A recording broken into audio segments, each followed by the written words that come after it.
اوس د خدمت او د یووالي وخت دی،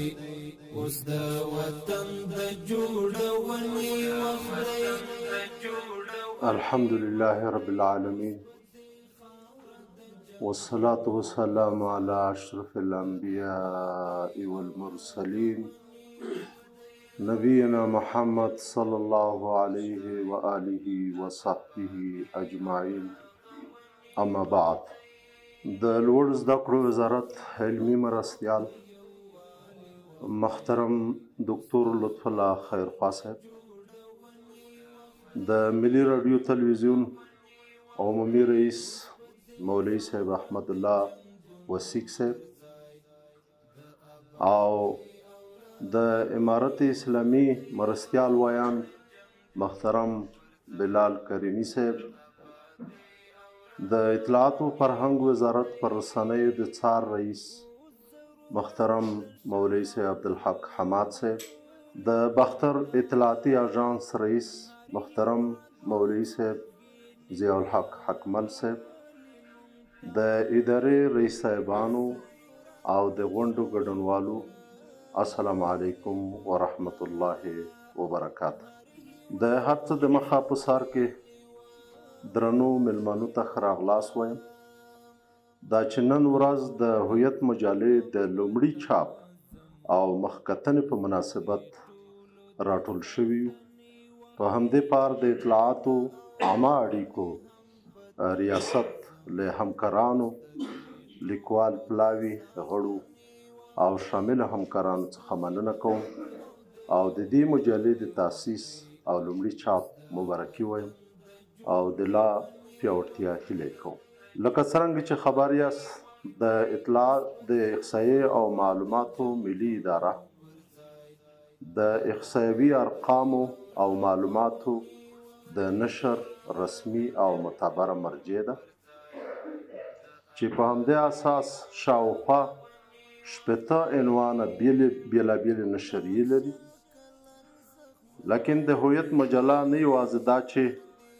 په دې کې به د احصایي اهم معلومات خپرېږي، بلکې تخصصي او مسلکي مقالې او په یوه روبه کې د دې ادارې د مهمو لاسته راوړنو خبرونه راپورونه هم نشر کېږي. دا چې په دې اداره کې مختلف فعالیتونه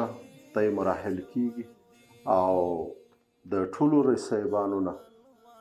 او د ټولو په هره برخه کې د ټولو مسؤلینو نه غوښتنه کوم چې د هویت مجلې د لا پیاوړتیا لپاره د اطلاعاتو عامه اړیکو ریاست سره همغږي او لازمه همکاري وکړي او په خپلو مسلکي مقالو، راپورونو، خبرونو او فعالیتونو دغه مجلې ته ملاتړ وکړي او لا پیاوړتیا وکړي. لکه څنګه چې مخکې مو یادونه وکړه، د احصایې او معلوماتو ملي اداره د هیواد په کچه د احصایي معلوماتو او ارقامو د نشر یوه معتبره او رسمي مرجع ده. نو باید چې فعالیتونه، ارقام او معلومات مو هم باید ډیر دقیق وي. یو ځل بیا په همدې اساس له ټولو همکارانو څخه هیله کوم چې په خپل کارونو کې د اخلاص او د دقت مظاهره وکړي. د احصایې او معلوماتو ملي ادارې د سخت احوال نفوس معاینیت تر چتر لاندې د الکترونیکي تذکرو د ویش لړۍ ډیره په چټکۍ روانه ده. شاوخوا په ټول ملک کې 9 فعال مرکزونه لرو او تر دې دمه تقریبا 9.2 میلیونه تذکرې الکترونیکي تذکرې ویشل شوي دي. زموږ کوشش دی چې په ولایتونو کې ولسوالۍ ته د خپل مراکز وځغو او هر ولایت کې موږ یو سیار ټیم د جوړولو تابیا هم کړې ده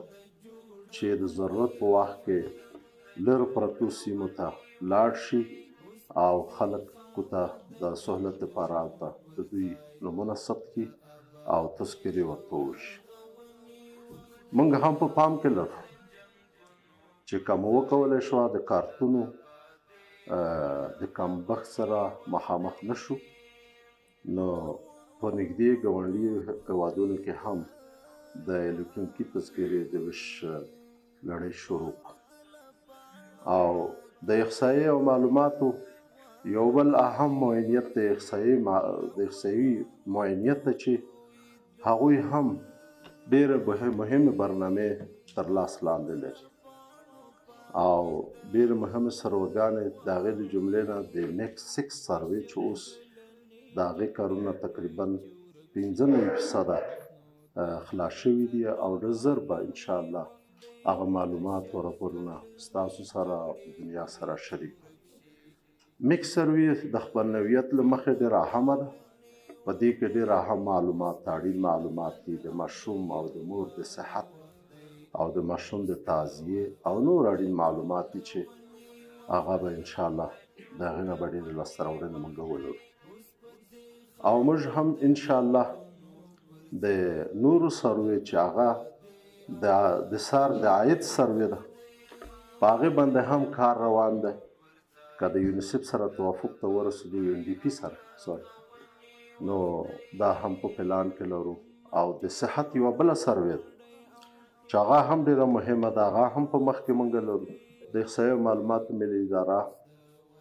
خپل کارونو کې د سهولت او تجدید د راوستلو لپاره پوره هڅه کوي موږ په آینده کې پلان لرو که مو وکولی شوه